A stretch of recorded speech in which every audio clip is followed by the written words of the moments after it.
Hey, what is going on, guys? Worst Trends here. You read that title correctly. Crayon Object Battle Universe is the best object show I have ever seen. Hell, maybe even the best show, period. Wait a minute. I thought the next video was gonna be on AIB, not this show. Well, what you guys didn't actually realize is that poll was actually vote to eliminate, so, yeah, no, this is the right show. Unfortunately, since I'm currently slaving away making the ultimate BFDI retrospective, a video where I review and rank every single episode of BFDI, I'm unable to analyze every single episode of this show like I wanted to. So instead, I'll just restrict myself to talking about one episode. I thought it over long and hard, and when I say hard, I mean hard, and I eventually decided to talk about the first episode of Season 2, Bye Bye Baby Blue. I highly, highly, highly recommend you watch this first. This is my favorite episode of the series, and I am very excited to get into this one.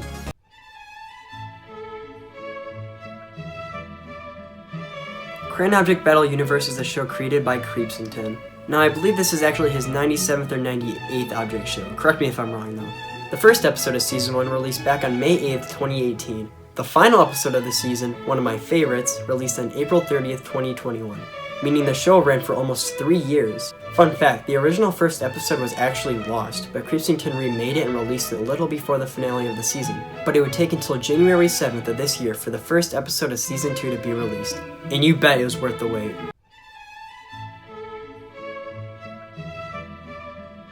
The start of any movie or show is very important. It has the huge task of being everyone's first impression to the series. If the beginning of a show is bad, it could turn off many viewers, even if the rest is great. I'd argue the very first line of any show is its most important. It needs to get your attention, grab you, and keep you hooked on for the rest of the episode. I've never seen a show do that better than right here. It's time for the Crayon! Immediately after this beautiful line, we are greeted with the intro. Take a look.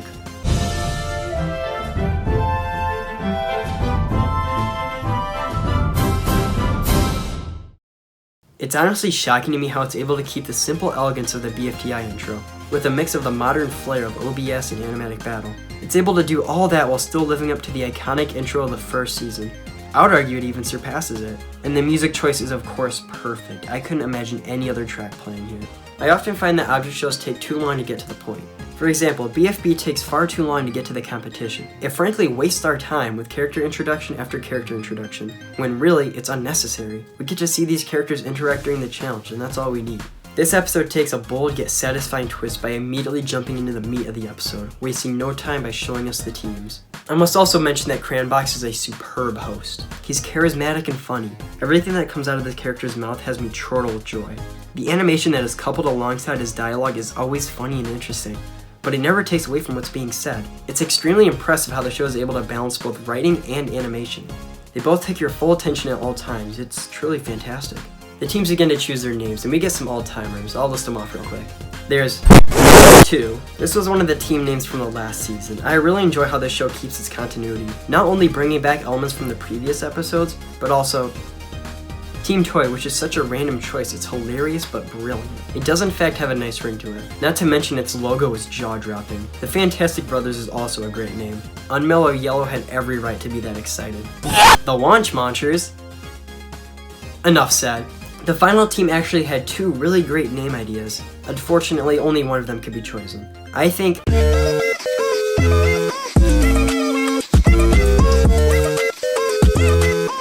is a really good one, but I'll admit Toilet Lettuce rolls off the tongue a bit better. Gets bonus points for its amazing animation, however. The challenge is quickly announced.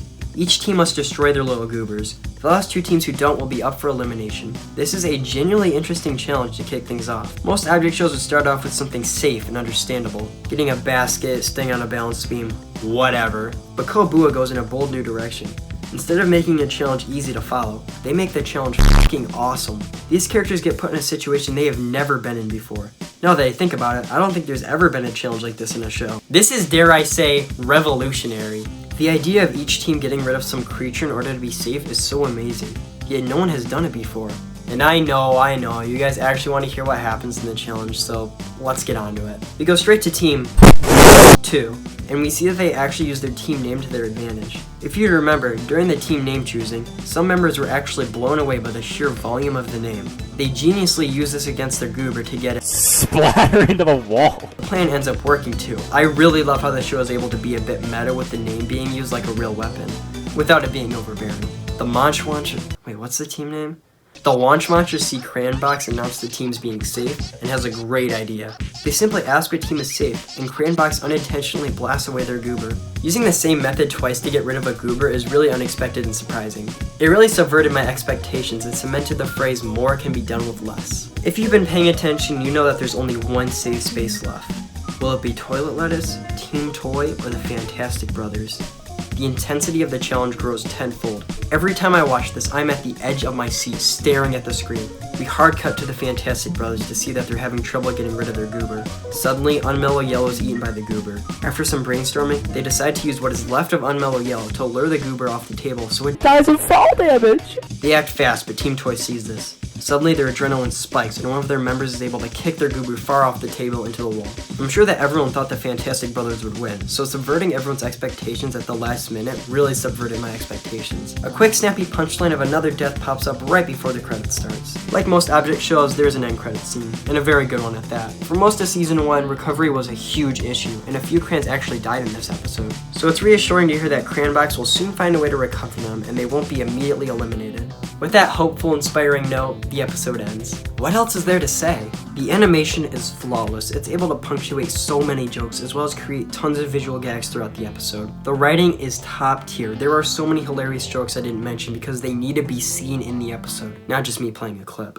Maybe one day if I have enough time, I can make a video analyzing every single episode of this series, like how I'm doing with BFDI. That would be pretty tough though. I have a lot to say about this series. Shortly after this episode was released, Creepsington went out and canceled 43 of his currently ongoing shows. Fortunately though, Crayon Object Battle Universe again survived the massacre. It's been over 2 months since Season 2 Episode 1 released, and there hasn't been any news about a potential Episode 2. I have confidence that the episode will release at some point though. I mean, after all, a delayed Crayon is eventually good, but a rushed Crayon is forever bad. And Creepsington, if you're watching this, thank you. Thank you for everything.